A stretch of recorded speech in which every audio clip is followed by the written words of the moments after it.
पाणीपाग को नहीं नुआ अपडेट काल बैशाखी संभावना नहीं आगामी 5 दिन राज्यर केतक जिला को चेतावनी जारी।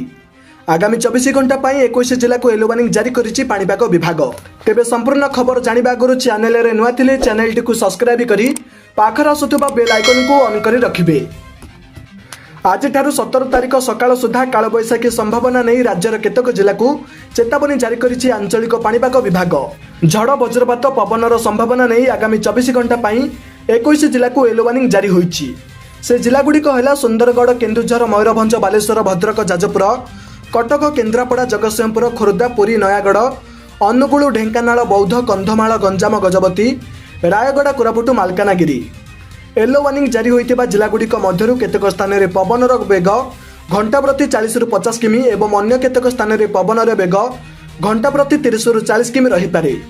सेहीपरि झड़ वज्रपात पवनर संभावना नहीं 14 तारिख सकाळ ठारू 15 तारिख सकाळ सुधा 16 जिला, 15 तारिख सकाळ ठारू 16 तारिख सकाळ सुधा 14 जिला, 16 तारिख सकाळ ठारू 17 तारिख सकाळ सुधा 15 जिला को येलो वार्निंग जारी होइछि।